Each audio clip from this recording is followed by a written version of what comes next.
I am so happy to share my latest business venture with you all. I have combined romance and choose your own adventure for new versions of our favorite series. Take Lisa Kleypas's Wallflower series. Enjoying Scandal in spring, but all you really want is Sebastian Lord St. Vincent? Well, turn to page 242 where you can go be with Sebastian and Evie when you're tired of hanging out with Daisy and Matthew Swift. Matthew Swift. Does anybody care about Matthew Swift? We all love Chloe Lisa's Bergman Brothers series, but we all need more Ren Bergman in our lives. Kind of annoyed by the professor that's pushing his weight around too much? Well, just jump to page 181 where you can get right to scenes with Ren. And then, of course, everybody's favorite Stay a Spell series by Juliet Cross. For any book that's not Don't Hex and Drive, you'll find that I've turned virtually every other book in the Stay a Spell series into nothing but highlights of more Devraj Kumar. So why wait to spend time with your favorite book boyfriend? Just read my new versions of these romance classics with some choose your own adventure twists. Dial 1-800-555-HERO. That's 1-800-555-HERO. And hi, my name's Bea. Welcome to my channel, Mama Needs to Read Romance, particular romance.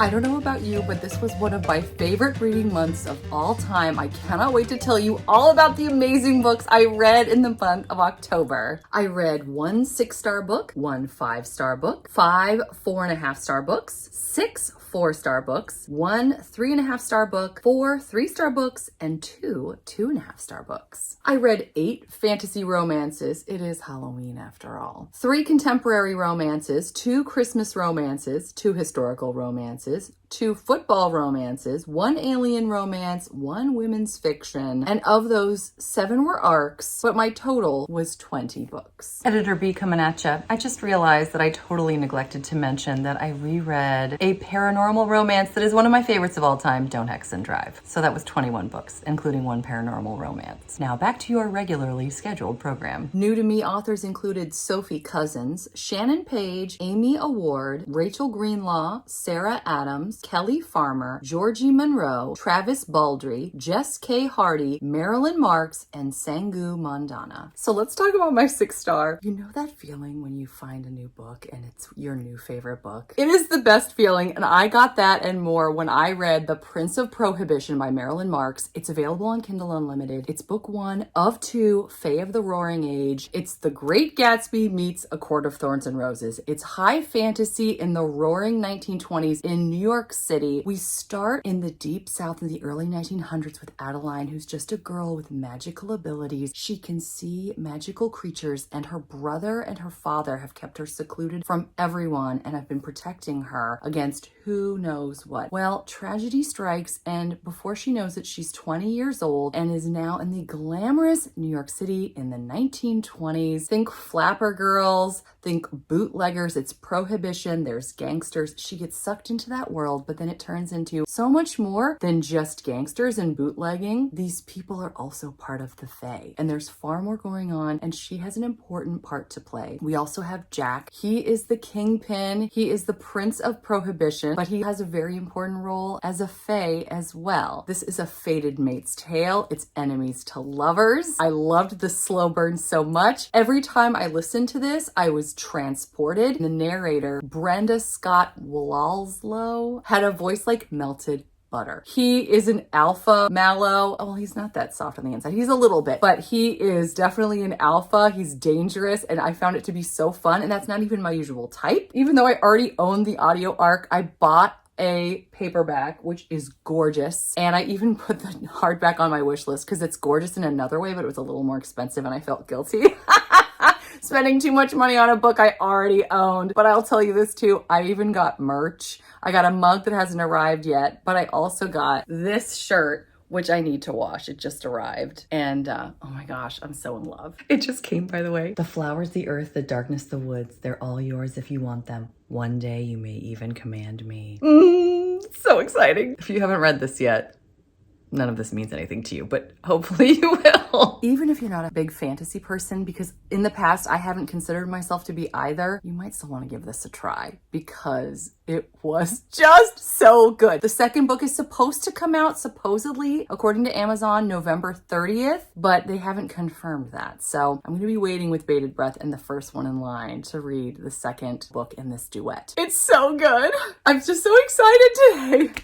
This is just so much fun to talk about books I love. Thank you, by the way, for allowing me to do this. I'm having the best time ever. So let's talk about my 5-star Life is Better With You by Shannon Page. This is her debut novel. I got this as an ARC. I saw the cover, fell in love, randomly grabbed it, though I didn't really have time to read it, and then I binged it in 2 days. It was so good. Did you like Jim and Pam from The Office? If you did, you're a prime target for this book. Although it's way more than that. It's an office romance, except not really. He's been pining for her forever, and she thinks of him as a friend, but she's kind of come from a broken home. She feels a little bit damaged, and he's this perfect guy from this perfect family, but he has been in love with her for 2 years, like deeply, deeply in love. And he asks her if she would be willing to be his fake date over the holidays, which this is not really a Christmas book. Don't worry if you're not into Christmas or you are afraid you have to read this by December. Christmas is barely featured. This you can read this any time of year, I promise. The point is, his sister is getting married and his ex is going to be at the wedding, so he needs someone with him to pretend to be his girlfriend. Well, he doesn't really intend to break down her walls because as a perfect cinnamon roll hero that he is, he wants to respect her boundaries. But as they get closer, the walls just come down. I enjoyed this so much. The spicy love scenes were everything of this, again, slow burn romance. It was my personal favorite, the duo that makes all things better, emotional and gorgeous. Just gorgeous. This is also a deep book. It explores what it means to be part of a family, part of a found family, how to let someone love you, how to acknowledge that you are deserving of love, and how to love someone in return. It was just so good. This was the first book in the series, by the way, the You series. I don't know when the next book is coming out, but you better believe I'm going to be in line again to get it first thing. And as you see, I bought this one too because I couldn't help it. What's happening to me? I'm buying books at regular prices? You know it's good if I do that, right? Okay, let's talk about the next one to completely rock my world. This is The Curse of Nona Mae Taylor by Jess K. Hardy. This is a gender-swapped, remixed Beauty and the Beast retelling. We have Nona Mae. She's in the woods with a menagerie of unusual animals, just trying to get by. She's 83 years old. Then you discover that she's actually 23 years old, and 5 years previous, a witch put a curse on Nona Mae and the people in her inner circle, her manager and her family. Nona Mae is now an elderly woman living in the middle of nowhere, and her family and manager are a bunch of animals who can talk. Nona Mae is just trying to get by, while this witch who put the curse on her has replaced Nona Mae as a top pop star. The thing is, the only way for Nona Mae to break the curse is to have her own love to lose, which of course they feel is not going to happen until one day a mysterious and adorable hiker named Charlie winds up on their land unconscious. She takes him in and tries to nurse him back to health, and then all of a sudden she discovers that her hair is starting to turn brown again and some of her wrinkles are disappearing. What is happening? I can't tell you. I can't really say anything else because this book was a roller coaster. I was going insane wanting to see what would happen. There were so many twists and turns. I've said this before. I don't think I've ever meant it as much as I mean it right here. I'm talking twists and turns. I was turning pages while I was on my Kindle. So I was pushing that button on my Kindle, trying to be like, what is gonna happen next? I couldn't wait to see. This didn't get a full 5 stars for me because in the middle, it got a little freaky. For me, uncomfortable, but for many people it will be completely fine. And again, I wish I could say why, but you might be able to understand what I mean when I'm saying it got a little freaky. A little extra freaky.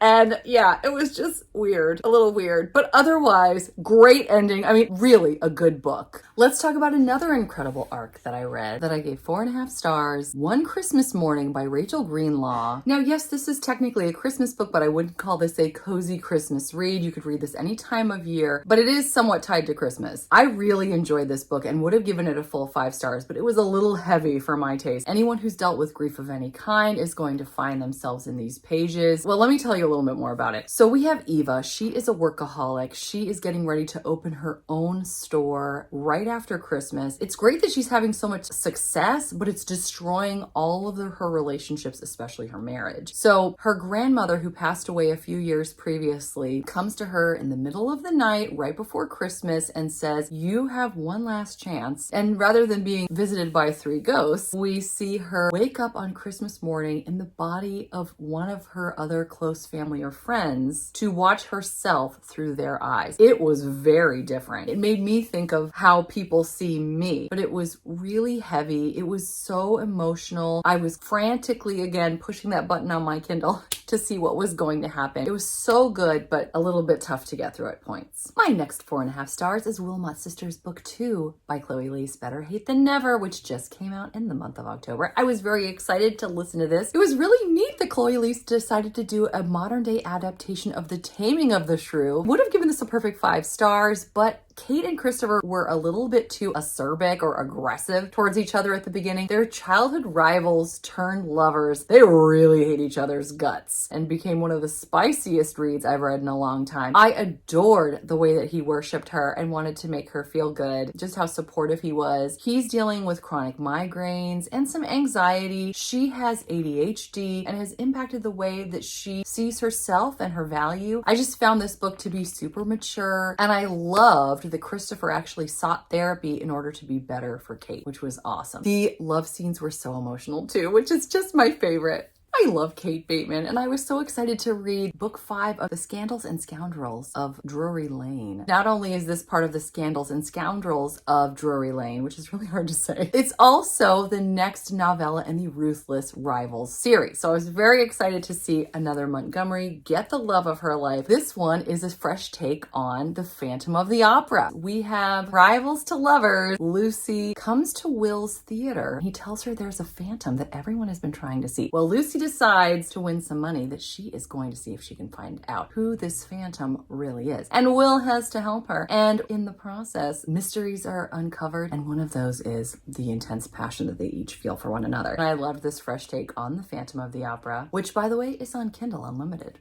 My last 4.5 star book completely took me by surprise. I wanted to read another football romance in the month of October, and I hadn't gotten around to The Cheat Sheet by Sarah Adams, which I'd heard a lot about. I just loved this book. We have childhood friends to lovers. They've been pining after one another secretly for 6 years. Neither of them was aware because one of them was always in a relationship. The timing has never been right. All of a sudden, the timing is right. They decide to fake date because it might be beneficial not only to her career, but to his. He is a pro football player. She is a ballet teacher. And through fake dating, he finally gets her to see just how deeply he cares. Nathan is the perfect cinnamon roll hero, although I vacillated between loving how much he took care of her and then also sort of wishing that she had a little more agency, like maybe do something. But it was so cute. I loved the end. I'm such a sucker for these types of endings. I won't say what in case you want to be surprised. This was closed door, but who cares? I still found it to be spicy in places. It was so cute, so sweet, so much fun. I'm really looking forward to reading more of Sarah Adams in the future. I was so excited to finally read The Very Secret Society of Irregular Witches by Sangu Mandana. I've been wanting to read this forever, and what better month than October? We have Mika, who is a lonely witch. Her leader of her coven essentially doesn't really believe that witches should spend much time together because it can be dangerous. So Mika's lived a pretty isolated life until one day she gets a note requesting her presence at a house in the middle of nowhere by the seaside. In this home are 4 adults who are working to raise 3 children. Now, what's so special about these 3 children? They're witches. And they're hoping that with Mika's help, she can help them to use their powers safely so that the girls can stay together. The whole cast of characters was very endearing, but Jamie is our grumpy hero in this. And I loved watching Jamie and Mika fall for one another. It was usually kind of a cozy tale, but then threw in some kind of bonkers madcap shenanigans. But no matter what was happening in the book, I was thoroughly enthralled. This writer does a great job, and she is coming out with another book. I believe it's in the series, but it's definitely about witches in April. So I'm super excited to read that one as well. Speaking of cozy books that I've been dying to read for quite a while, Legends and Lattes by Travis Baldree. It says high fantasy and low stakes, and that is really true. I found myself having some difficulty paying attention to what was going on at points because it was a bit mundane. Like, this would be a great story to listen to when I'm trying to fall asleep at night. I'm always looking for books that I want to reread when I'm falling asleep. Viv is an orc and she's done with killing and hunting and decides one day that she is going to open a coffee shop and enlists the help of a cast of characters whom society has really pushed to the fringes. And Viv really gets that. We see a sweet sapphic romance developing between her and Tandri, and we're left with a beautiful sense of community and how these people grow to love Viv, and she really gets all that her heart desires. It was very short and enjoyable. Speaking of orcs and fantastical beings, let's talk about ogres with Getting Ogre You. This was a novella that was recommended to me by April of Happily Ever April for my monsters reading vlog I did recently. It was a blast. I had so much fun and I really enjoyed choosing and reading the entirety of this novella. We have Jacqueline. She's hiking in the woods one day when she falls into a cave and meets Krug, our ogre. He is a cinnamon roll hero. I adored him from moment one, and I loved seeing them fall for one another. It did get quite physical quite quickly, which I was not expecting. I was like, okay. But anyway, it was a lot of fun. I really loved the ending. I wasn't expecting it, but it was very satisfying. There was also elements of danger that I wasn't expecting, but I found this to be a very endearing, fun monster novella. So maybe I haven't crossed all monster novellas off my list. And it's on Kindle Unlimited. So let's shift from ogres to aliens. Hannah's Hero, Ice Home, Book 5 by Ruby Dixon. Poor Hannah is doing a terrible job coping with life on the ice planet. She had a very promising career that was just getting started when the aliens abducted her. She's also resonated to an alien named Tashel, who's totally ready to start things with her. She is not at all interested. There is danger in this book that I don't see often, so it was a very exciting read. It was also romantic. I was so impressed by the meaning behind the title, Hannah's Hero. I don't want to give it away in case you want to read it, but Ruby Dixon, you are a genius. I was almost drawn to tears by the end, which is, by the way, on Kindle Unlimited. My last 4-star is Along Came You by Shannon Page. This is the prequel novella to the Life is Better With You novel by Shannon Page, which if you subscribe to her newsletter, she will make sure you get a copy for free. I thoroughly enjoyed reading this story. The reason I didn't give it 5 stars is because I just wanted Aspen and Luke to be together. But obviously they aren't because they have to get together in the novel. But it was neat seeing how they first got to meet. Oh man, my other 4-star, Sophie Cousins is The Good Part. Man, I had mixed feelings about this book and it gave me some anxiety. It's about a girl named Lucy who's 26 years old and she wishes on a wishing machine to go to the good part of her life and wakes up one morning 42 years old, married with a gorgeous, fabulous husband, 2 incredible kids, and an amazing career. She's got a beautiful home. She's got an incredible car. She's got all this technology that we don't even have today because she's 16 years in the future. It's so funny too because I'm 42 and I wasn't loving the parts where she was like feeling her skin going like, oh, it's awful. And I'm like, is it awful? Have I forgotten since I turned 26? I don't feel like it's that bad. Is it that bad? Anyway, it was just kind of making me self-conscious. Like, how am I supposed to feel? She wants to go back to when she was 26, but she can't figure out how to do that. Or she needs to decide that because she's starting to really become fond of her husband and her kids, does she choose to stay being 42 years old, but will have missed out on like almost 2 decades of her life. So it's a tough choice and a very interesting one that I couldn't wait to see what was going to happen. The romance was so sweet, fun, a little bit spicy. This was also a very heavy book. And like I said, it kind of gave me anxiety because she's dealing with a lot of things that I'm currently dealing with. Stress related to kids, stress related to ailing parents or parents that are getting older, things that I just don't have any interest in reading about. Check the trigger warnings in my description box because there were quite a few sad things that transpired. There's pros and cons of every part of life. They even say at one point, if you're not dealing with tragedy, you still have tragedy coming for you at some point, which I was like, yay, fun. It was heavy, but good.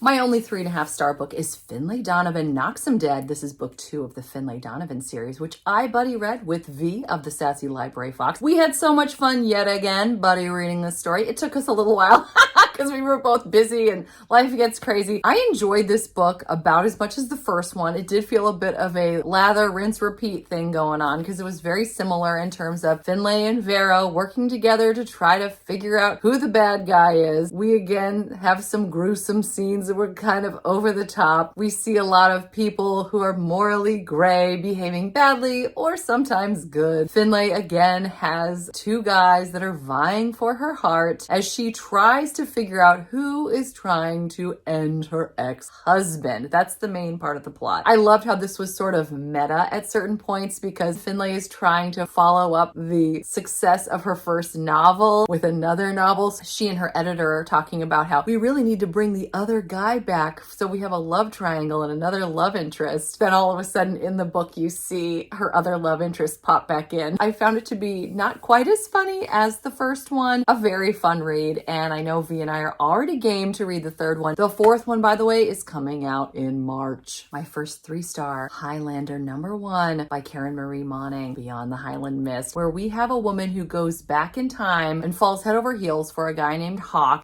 I have to say though, as a feminist, a lot of this book really irked me because, I mean, what do you expect? You're going back hundreds and hundreds of years to the times Highlander chiefs in Scotland. It's not like they're going to be all girl power. Now, our heroine is very sassy. She does fight for herself and she does stand up for herself most of the time, but he does a lot of jerk things to try to keep her. She's trying to get back to her own time and he decides, no, you need to be with me. So he thwarts multiple efforts. This was a fun fantasy. I didn't know what was going to happen. There are also fae in the background that are sort of orchestrating all of this and playing with people just for their own fun. And I'm looking forward to reading the second one, hopefully next month. My next 3-star, It's a Fabulous Life by Kelly Farmer. I wanted to love this more than I did. But when you think about the fact that this is a play on It's a Wonderful Life, that movie is not exactly all fun and games, and neither is this book. In fact, Bailey George, not George Bailey in the movie, Bailey George is very unhappy with her lot in life. She can't stand being in her hometown and she gets roped into doing another winter festival when she's supposed to be going on vacation. She's so irritated and annoyed through most of the book. And I get it, Bailey George, I get it. But it's not something I necessarily want to read. It also kind of dampens a lot of the Christmas fun because Bailey George just can't take it anymore. Thankfully, her high school crush, they shared a kiss, by the way, that is mentioned like 5 million times at one of these winter festivals. Maria, not Mary, like in the movie, comes back to town and now they have this chance to start over. And I found the scenes between the two of them to be so enchanting, so endearing. And I love at one point, Bailey says to Maria, "Can I rope the sun for you?" Which, if you remember from the movie, he asks if he can rope the moon for her. There were so many times where they made little creative plays on the movie, which were so fun. We also have, instead of a regular guardian angel, we have a trio of drag queens that come to town. They are magical, and one in particular, Clara, is tasked with helping Bailey discover why she needs to stay in the town and what's really important in life. Somehow it didn't really translate into a lot of fun that I was hoping that it would be. I feel like maybe if they did a TV dramatization of this, it would sort of play better. A satisfying ending. My next 3-star was a buddy read with Terra Talks Books. This was book 3 of the Clandestine Affairs series by Diana Quincy. The Marquess Makes His Move. This book was a little ho-hum for me, honestly. I didn't find myself too fond of the two main characters, Rose and Alex, but the premise of the book was really inventive. Alex believes that someone is jilting him, cheating him out of land that's rightfully his. How does Alex attempt to prove this? By going undercover. This guy's at Marquess, by the way, but he goes undercover as a footman in the home of Rose in order to crack the case. Well, surprise, surprise, all that time Alex and Rose spending together, they start to develop feelings for each other, but Rose is married. So what are we going to do about that? It was very interesting. I loved how this book, like the other books in the series that Diana Quincy has written, included themes of girl power. We have a woman who's a map maker. She's very talented in her own right. And we have a man who's wanting to support her in her career aspirations. I also love that, again, we have a woman who's no nonsense, not willing to be a doormat, to roll over, and even has a chance to fight a little bit, as with all the other books in this series. And I loved how the Arabic culture was explored and honored. This is the first book, though, where the hero in our story is the one with the Arabic heritage. Okay, for my final 3-star, there's a rooster in this book before I say the title. The Cock Down the Block. This is book 1 of the Cocky Kingman's series, which was published quite recently. The second book, The Wiener Along the Way, is supposed to come out next month. I may or may not be reading that. I'm not sure. This book was a hoot. I mean, I fell in love with this cover. I absolutely had to read it. I made time to read it, even though I really didn't. But it was the perfect fluff that I needed, the brain candy that my mind desperately needed when I was reading those heavier books like One Christmas Morning or The Good Part. I wanted to read The Cock Down the Block first because it was just fluff. And in fact, not only did I fall in love with the cover, the foreword that the author writes, I was very impressed by. She's talking about the need for fluff and how her book is completely fluff. She also talks about body positivity. The characters in this book really come to one another's defense. There's this found family aspect that I really loved. And seeing a plus-size heroine who is a librarian get a chance to fall for a millionaire pro football player who has been in desperate love with her since they were children and is finally now getting to worship her the way that he wants to. It was so much fun. I loved watching them fake date. She wants to impress these bullies from her high school that just don't really see how amazing she is as a person. So she asks Chris, who has been her friend forever, although he wants to be more, if he would pretend to be her boyfriend, and he takes that as the opportunity to move right in and seduce her. It is so much fun. Now, why did I only give this 3 stars? It is written in a kind of an immature way. It's very crude, kind of raunchy. He behaves as sort of a caveman at certain points. But like I said, this was the perfect antidote to some of the other things I was reading. So there definitely was a place for this. This was Kindle Unlimited. All right, so let's get to the crazy now. This is my first 2.5 star. The Warlord Wants Forever by Cressley Cole. It is the prequel novella to the Immortals After Dark series. I have been wanting to read the Immortals After Dark series forever. I think what I've decided is I'm going to finish the rest of the Highlander series and then I'm going to jump into Immortals After Dark. I've heard nothing but good things. I was not prepared for this novella. This was crazy. I listened to this book and I love the narrator's voice for our hero Nikolai, aka Roth. He's a vampire warrior and he ends up going against a Valkyrie. He doesn't know what she is actually at first. This book was actually quite funny in certain points. The Valkyries are a group of really tough women who are formidable opponents, especially our heroine, Mist. And Mist just... I don't even know. Oh my gosh, this book is crazy. So he's trying to get information out of her and he's willing to torture her. And then she does something that awakens a bond, basically, and then leaves him hanging. Actually, it wasn't hanging. It was not hanging at all, if you know what I mean, for years. She leaves him in a state of arousal that's painful for literally years. And he's trying to find her because he needs to finish this special mating bond with her. And so she does have feelings for him, which is, I think, why she leaves him some breadcrumbs. Well, one day he finds her and it gets crazy. I had actually just been to an open house at my daughter's preschool. And then I was driving home and listening to part of this book and I was like, I am not prepared for the intense spice that happens between these two people, where he is trying to basically conquer her and make him his bride, and she is not having it, but it is really, really spicy. I don't know that there's much more to say than that.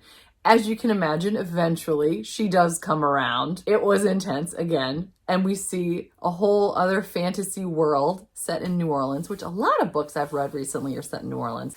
For my last book, this was a novella, part of Fae Tales. This is book 2, Stealing the Boogeyman's Bride. Now, interestingly, they deem this a standalone. They front load a ton of information right from the beginning. They give you every big event from the first book, which was helpful. However, they expect you to jump in and be invested in the characters, and I just wasn't. I didn't know who these people were. And there was some heavy spice going on from characters who you knew had already had a bunch going on between them in the first book. So I just felt sort of lost and disconnected from any of the characters. We have 2 Fae that are deeply in love. He's in love with her. She's not willing to admit it because she knows she is promised. She's actually married to a boogeyman who had tricked her, and he decides that he is going to get her into heat so that they can make a magical child that will be like the most magical of all children. So her boogeyman husband steals her away, and our hero decides he's going to steal her back while she's still in heat, and then he tries to have